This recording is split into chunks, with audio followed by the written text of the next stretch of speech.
নমস্কাৰ বন্ধু-বান্ধৱীসকল, পুনৰবাৰ স্বাগতম জনাইছোঁ আমাৰ নতুন এটা ভিডিঅ'লৈ। আজি আমি এই ভিডিঅ'ত লৈ আহিছোঁ কেইটামান গুৰুত্বপূৰ্ণ প্ৰশ্ন আৰু উত্তৰ, বিশেষকৈ যিসকল পৰীক্ষাৰ্থীয়ে ADRE গ্ৰেড 3 আৰু গ্ৰেড 4 পৰীক্ষাৰ বাবে প্ৰস্তুতি চলাই আছে তেওঁলোকৰ কাৰণে এই ভিডিঅ'ৰ প্ৰশ্ন উত্তৰকেইটা অতিকৈ গুৰুত্বপূৰ্ণ হ'ব পাৰে। গতিকে ভিডিঅ'ৰ প্ৰশ্নকেইটা অকণো স্কিপ নকৰি আৰম্ভণিৰ পৰা শেষলৈকে চাব আৰু ভিডিঅ'টো শেষত ভাল লাগিলে লাইক এটা কৰি আপোনাৰ বন্ধুবৰ্গৰ সকলৰ মাজতো নিশ্চয়কৈ শ্বেয়াৰ কৰি দিবলৈ নাপাহৰিব। তেন্তে আহকচোন আজি ভিডিঅ'ৰ প্ৰশ্ন উত্তৰকেইটালৈ আগবাঢ়োঁ। প্ৰথমটো প্ৰশ্ন, কামৰূপৰ প্ৰথমজন ৰজাৰ নাম কি আছিল? বন্ধু-বান্ধৱীসকল, আমি সময়ৰ প্ৰতি লক্ষ্য ৰাখি প্ৰতিটো প্ৰশ্নৰ উত্তৰটোহে আপোনালোকৰ মাজলৈ আগবঢ়াবলৈ চেষ্টা কৰিম। ঠিক আছে, ইয়াত সোধা হৈছে কামৰূপৰ প্ৰথমজন ৰজাৰ নাম কি আছিল? শুদ্ধ উত্তৰৰ বাবে চাৰিটাই অপশ্যন আছে। এই চাৰিটাৰ অপশ্যনৰ ভিতৰত শুদ্ধ উত্তৰটো হ'ব কোনটো? অপশ্যন ডিটো, মহীৰংগ দানৱ। মহীৰংগ দানৱ কামৰূপৰ প্ৰথমজন ৰজা আছিল। দ্বিতীয়টো প্ৰশ্ন, অসম সাহিত্য সভাৰ দ্বিতীয়জন সভাপতি কোন আছিল? অসম সাহিত্য সভাৰ দ্বিতীয়জন সভাপতি আমি সকলোৱে জানো, প্ৰথমজন সভাপতি আছিলে পদ্মনাথ গোহাঁই বৰুৱা, আৰু ইয়াত সোধা হৈছে দ্বিতীয়জন সভাপতি কোন আছিল? শুদ্ধ উত্তৰটো হ'ব অপশ্যন এটো, চন্দ্ৰধৰ বৰুৱা। পৰৱৰ্তী প্ৰশ্ন, ভাৰত ৰত্ন বঁটা লাভ কৰা প্ৰথম মহিলা কোন আছিল? ভাৰত ৰত্ন বঁটা লাভ কৰা প্ৰথম মহিলা। শুদ্ধ উত্তৰৰ বাবে চাৰিটাই অপশ্যন আছে। এই চাৰিটা অপশ্যনৰ ভিতৰত শুদ্ধ উত্তৰটো হ'ব অপশ্যন বিটো, ইন্দিৰা গান্ধী। ইন্দিৰা গান্ধী ভাৰত ৰত্ন বঁটা লাভ কৰা প্ৰথমগৰাকী মহিলা আছিল। শ্ৰীমন্ত শংকৰদেৱৰ সাহিত্যিক জীৱনৰ কীৰ্তিস্তম্ভ কি? এটা গুৰুত্বপূৰ্ণ প্ৰশ্ন। ইয়াৰ শুদ্ধ উত্তৰটো হ'ব কোনটো? অপশ্যন এটো, কীৰ্তন ঘোষা। কীৰ্তন ঘোষা হ'ল শ্ৰীমন্ত শংকৰদেৱৰ সাহিত্যিক জীৱনৰ কীৰ্তিস্তম্ভ। প্ৰথম অসমীয়া চলচ্চিত্ৰ নিৰ্মাতা কোন আছিল? এটা ইম্পৰ্টেণ্ট কুৱেশ্যন হয়, প্ৰায় আহে প্ৰশ্নটো। শুদ্ধ উত্তৰটো হ'ব কোনটো? অপশ্যন চিটো, জ্যোতিপ্ৰসাদ আগৰৱালা। জ্যোতিপ্ৰসাদ আগৰৱালা আছিল প্ৰথম অসমীয়া চলচ্চিত্ৰ নিৰ্মাতা। প্ৰথম অসমীয়া বিলাতলৈ যাওঁতা কোন আছিল? প্ৰথম অসমীয়া যি নেকি বিলাতলৈ গৈছিল, শুদ্ধ উত্তৰটো হ'ব অপশ্যন চিটো, আনন্দৰাম বৰুৱা।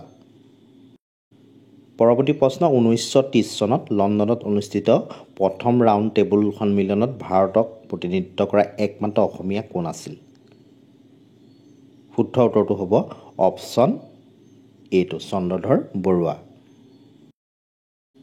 তলত উল্লেখ কৰা সকলৰ ভিতৰত প্ৰহ্লাদ চৰিত্ৰ গ্ৰন্থখনৰ লেখক কোন? প্ৰহ্লাদ চৰিত্ৰৰ লেখক কোন? ইয়াত সোধা হৈছে। শুদ্ধ উত্তৰটো হ'ব অপশ্যন ডিটো, হেম সৰস্বতী। পৰৱৰ্তী প্ৰশ্ন, প্ৰথম অসমীয়া শিশু আলোচনীখনৰ নাম কি? এটা কমন কুৱেশ্যন। এই প্ৰশ্নটো প্ৰায়ে আহি থাকে, আপোনালোকে ভাল ধৰণে চাব। ইয়াৰ শুদ্ধ উত্তৰটো হ'ব কোনটো? অপশ্যন এটো, ল'ৰা বন্ধু। ল'ৰা বন্ধু হ'ল প্ৰথম অসমীয়া শিশু আলোচনী। আহোমে মোগলক কোন চনত শৰাইঘাটৰ যুদ্ধত পৰাস্ত কৰিছিল? শুদ্ধ উত্তৰটো হ'ব কোনটো? অপশ্যন এটো, 1671 খ্ৰীষ্টাব্দত। পৰৱৰ্তী প্ৰশ্নটো হ'ল পথৰুঘাটৰ ৰণ হোৱা ঠাইখনৰ নাম কি? পথৰুঘাটৰ ৰণ হোৱা ঠাইখনৰ নাম কি? ইয়াত সোধা হৈছে। শুদ্ধ উত্তৰটো কোনটো হ'ব? অপশ্যন বিটো, দৰং। মনোপুলি শব্দৰ সৈতে জড়িত, মনোপুলি শব্দটোৰ সৈতে তলত দিয়া অপশ্যন কেইটাৰ ভিতৰত কোনটো জড়িত? শুদ্ধ উত্তৰটো হ'ব কোনটো? অপশ্যন বিটো, পুঁজিবাদ। নিম্নলিখিত কোনটো শ্ৰেণীৰ বাবে অৰ্জুন বঁটা প্ৰদান কৰা হয়? চাৰিটাই অপশ্যন দিয়া হৈছে। এই চাৰিটা অপশ্যনৰ ভিতৰত শুদ্ধ উত্তৰটো কোনটো হ'ব? অপশ্যন বিটো, ক্ৰীড়া। ক্ৰীড়া অৰ্থাৎ স্পৰ্টছৰ লগত অৰ্জুন বঁটাটো জড়িত। ভাৰতৰ সৰ্বোচ্চ অসামৰিক বঁটাটো কি? Highest civilian award. শুদ্ধ উত্তৰটো হ'ব কোনটো? অপশ্যন ডিটো, ভাৰত ৰত্ন বঁটা হ'ল ভাৰতৰ সৰ্বোচ্চ অসামৰিক বঁটা। অসমৰ লোকসভাৰ আসনৰ সংখ্যা কিমান? অসমৰ লোকসভাৰ আসনৰ সংখ্যা কিমান ইয়াত সোধা হৈছে। শুদ্ধ উত্তৰটো কোনটো হ'ব? অপশ্যন বিটো, 14খন। অসমৰ ৰাজ্যিক প্ৰাণীবিধৰ নাম কি? সকলোৰে এটা পৰিচিত প্ৰশ্ন বা প্ৰায় সকলোৱে উত্তৰটো জানেই। ইয়াৰ শুদ্ধ উত্তৰটো হ'ব কোনটো? অপশ্যন ডিটো, গড়। গড় হ'ল অসমৰ ৰাজ্যিক প্ৰাণী। পৰৱৰ্তী প্ৰশ্নটো হ'ল ভাৰতৰ সংবিধান কেতিয়া গৃহীত কৰা হৈছিল? এটা প্ৰয়োজনীয় প্ৰশ্ন, প্ৰায় আহে এই প্ৰশ্নটো।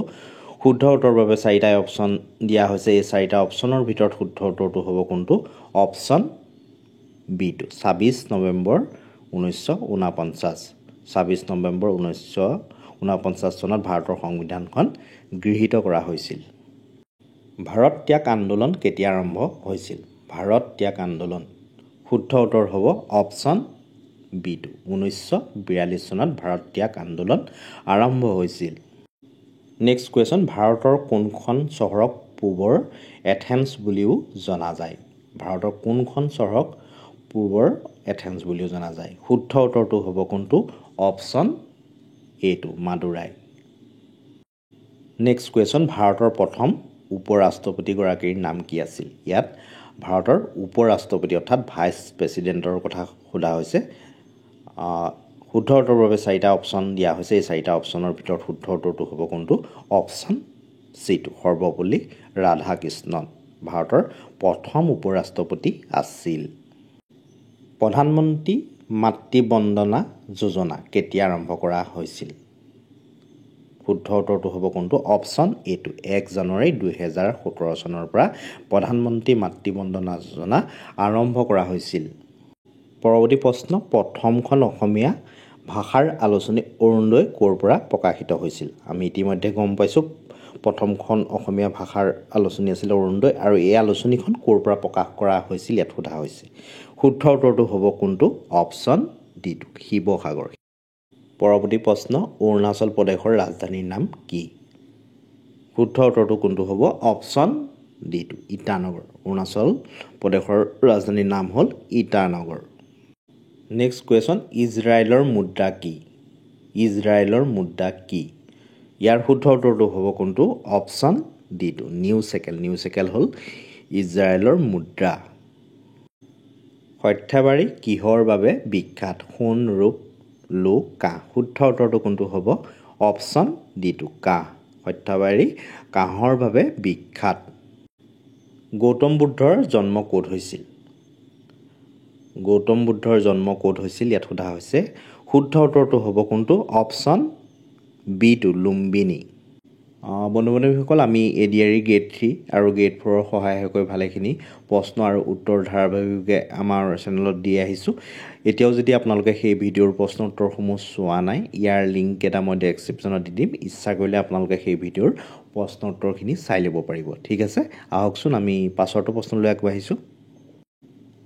কোন সম্প্ৰদায়ে বাচু ডিমা উৎসৱ উদযাপন কৰে? বাচু ডিমা উৎসৱ।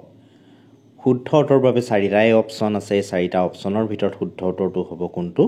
অপশ্যন ডিটো, ডিমাচা। ডিমাচা সম্প্ৰদায়ৰ লোকসকলে বাচু ডিমা উৎসৱ উদযাপন কৰে। ডক্টৰ ভূপেন হাজৰিকা সেতু বা ঢলা শদিয়া দলংখন কোনখন নদীত অৱস্থিত? এটা ইম্পৰ্টেণ্ট কুৱেশ্যন। শুদ্ধ উত্তৰটো হ'ব কোনটো? অপশ্যন বিটো, লোহিত নদীৰ ওপৰত এই ঢলা শদিয়া দলংখন অৱস্থিত।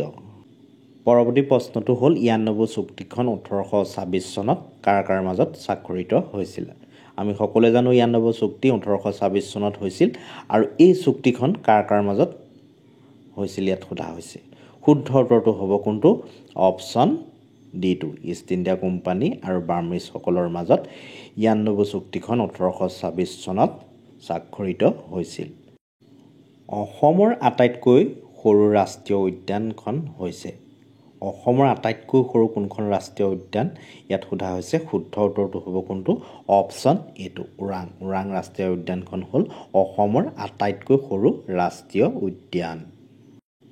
বিভিন্ন দিৱস তথা উৎসৱসমূহৰ ওপৰতো প্ৰায় পৰীক্ষাবিলাকত প্ৰশ্ন থাকেই বা প্ৰশ্ন আহেই।